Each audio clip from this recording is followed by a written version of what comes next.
Hi friends, welcome to my YouTube channel SB reactions and reviews. ఇది మనం ఇప్పుడు a knights of the seven kingdoms అనే ఒక teaser వచ్చేసింది. ఆ టీజర్ రియాక్షన్ వీడియో ఇది మనకి.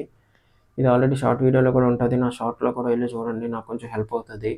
అండ్ ఇంక ఈ టీజర్ గురించి మాట్లాడాలనుకుంటే ఇంకా నేను ఈ టీజర్ చూడలేదు కాబట్టి నేను ఎక్స్పెక్ట్ చేసినట్టు ఉండాలని కోరుకుంటున్నాను. ఎందుకంటే మనం చాలా వెయిట్ చేసింది వీటి కోసం. ఎందుకంటే మనకి గేమ్ ఆఫ్ థ్రోన్స్ అవన్నీ. సో ఇది కూడా బాగుండాలని అనుకుంటున్నాను. అండ్ ఈ మూవీ ఈ టీజర్ గురించి మనం మొత్తం చూసాకే మాట్లాడగలి. ఎందుకంటే నాకు కూడా ఇంకా నేను చూడలేదు. ఇంకా ఇది ఆల్రెడీ రిలీజ్ అయింది నిన్న. బట్ ఇప్పటికి నేను కూడా స్పాట్లో నేనే టీజర్ మీతో రియాక్షన్ చూసి నేను కూడా రియాక్షన్ చేద్దామని అనుకున్నాను. అందుకే లేదంటే నేను నిన్నే చూద్దును ఈ టీజర్. నాకు నేను అవ్వలేదు చేయడం, అందుకని ఇప్పుడే చేస్తున్నాను. నాకు ఏమైంది, ఎందుకు ఈరోజు ఇలా బ్యాక్ టు బ్యాక్ వీడియోస్ వస్తున్నాయి అనేది నా ఫస్ట్ వీడియోలో వస్తుంది. అందులో నేను చెప్పాను ఆల్రెడీ. మీకు ఒకవేళ తెలియాలనుకుంటే నా ఫస్ట్ వీడియోలో చూడండి. ఈరోజు వచ్చే ఫస్ట్ వీడియోలో ఇది నాకు తెలిసి సెకండ్, థర్డ్, ఫోర్త్ వీడియోలో రావచ్చు. ఇదే లాస్ట్ ఈరోజు బ్యాక్ టు బ్యాక్ వస్తూనే ఉంటాయి. రేపు మళ్ళీ ఇంకేమైనా వస్తే ఖచ్చితంగా నేను చేస్తూనే ఉంటాను.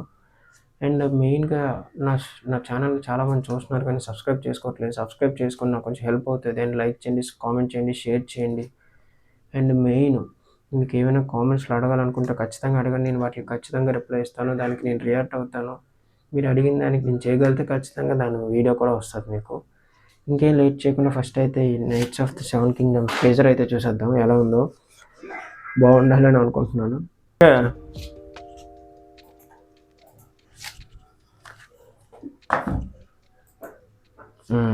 ఓకే, ఇప్పుడు వరకు బాగానే అనిపించింది టీజర్ అయితే. అంటే అక్కడ మనకి స్టోరీ అయితే మ్యాక్సిమం రివీల్ చేయలేదు. ఎందుకంటే వీళ్ళు టీజర్లు కాబట్టి మ్యాక్సిమం నాకు తెలిసి ఇంకా రిలీజ్ టీజర్స్ కానీ ట్రైలర్స్ కానీ వీళ్ళు చాలా రిలీజ్ చేస్తారు. అందులో మనకు క్లియర్గా తెలుస్తుంది. ఇందులో అయితే ఒక స్మాల్ కిడ్ ఉన్నాడు కదా, చిన్నబాబు క్యారెక్టర్ అయితే ఏదో ఉంది, స్పెషల్ క్యారెక్టర్ అనుకుంటున్నాను. ఎందుకంటే టీజర్ మొత్తం తనకి డ్యూరేషన్ ఇచ్చారంటే ఖచ్చితంగా ఏదో ఉంటుంది. అండ్ హీరో కూడా మ్యాక్సిమం ఆ బాబుతోనే ఉన్నాడు టీజర్ అంతా. నాకు తెలిసి ఆ బాబుని కాపాడుతూ ఉండొచ్చేమో అని నేను అనుకుంటున్నాను ఏదో ఒక విషయంలో. అండ్ లాస్ట్కి ఆ బాబు ఇతను కాపాడొచ్చు నేను అనుకుంటున్నాను. ఎందుకంటే ఏమని చెప్పలేము. ఏమైనా స్పెషల్గా క్యారెక్టర్స్ అతనికి ఆ బాబుకు ఉండొచ్చు, లేకపోతే ఏదో సంథింగ్. ఎందుకంటే చూస్తుంటే అర్థమవుతుంది ఏదో ఉన్నది ఆ బాబులో అనేసి. అండ్ మెయిన్ డ్రాగన్స్ గురించి మాట్లాడాలి. డ్రాగన్స్ నిజంగా వాళ్ళ విఎఫ్ఎక్స్కి, సీజీకి నాకు చాలా ఇష్టం వాళ్ళు హాలీవుడ్ మూవీస్. ఎందుకంటే అంత రియలిస్టిక్గా గేమ్ ఆఫ్ థ్రోన్స్లో అయితే ఇంకా చాలా రియలిస్టిక్గా నిజంగా ఉన్నాయి అన్నట్టు చాలా బాగా చూపించారు. అండ్ ఇందులో కూడా ఆల్రెడీ ఒక డ్రాగన్ చూపించినట్టున్నారు, ఒకటో రెండో సరిగ్గా చూడలేదు నాకు తెలిసి. ఎందుకంటే కట్స్లో చూపించారు ఒకటి same dragon. Second time dragon అది ఫైర్ వస్తుంది. సో దూరంగా చూపించడం వల్ల అదే డ్రాగన్. నేనైతే ఒక డ్రాగన్ అని అనుకుంటున్నాను, అది రెండు ఒక డ్రాగన్ అని అనుకుంటున్నాను. అండ్ ఇది 100 years before game of Thrones కాబట్టి అప్పుడు గేమ్ ఆఫ్ థ్రోన్స్ కొంచెం ముందుకు కాబట్టి అలాగే ఉండొచ్చు అని నేను అనుకుంటున్నాను. బట్ క్యారెక్టర్స్ మారిపోయి చాలా వరకు అన్ని కొత్త క్యారెక్టర్స్ తెచ్చారు. సో మనకి ఇది అలవాటు అవడానికి కొంచెం టైం పడుతుంది. మ్యాక్సిమం వెబ్ సిరీస్ కాకుండా మూవీస్లో ప్లాన్ చేస్తే చూడవచ్చు. గేమ్ ఆఫ్ థ్రోన్స్ కూడా అలా మూవీస్లోనే ఉంటాయి కాబట్టి వెబ్ సిరీస్లో కూడా ఉంటాయి.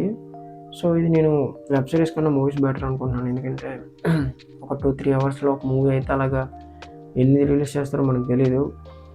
బట్ మ్యాక్సిమం బేగా Jan 18th అని డేట్ ఇచ్చారు. సో Jan 18th ఒకవేళ మూవీ రిలీజ్ అయితే మాత్రం ఖచ్చితంగా మన ఛానల్లో రివ్యూ అయితే వచ్చేస్తుంది. అప్పటి వరకు నా ఛానల్ లైక్ చేయండి, సబ్స్క్రైబ్ చేయండి, కామెంట్ చేయండి. బెల్ ఐకాన్ మాత్రం ప్రెస్ చేసుకోవడం మర్చిపోకండి. ఎందుకంటే నా వీడియోస్ పెట్టగానే మీకు రావాలనుకుంటే బెల్ ఐకాన్ ఖచ్చితంగా నోటిఫై చేసుకోవాలి. అప్పటి వరకు ఉంటాను.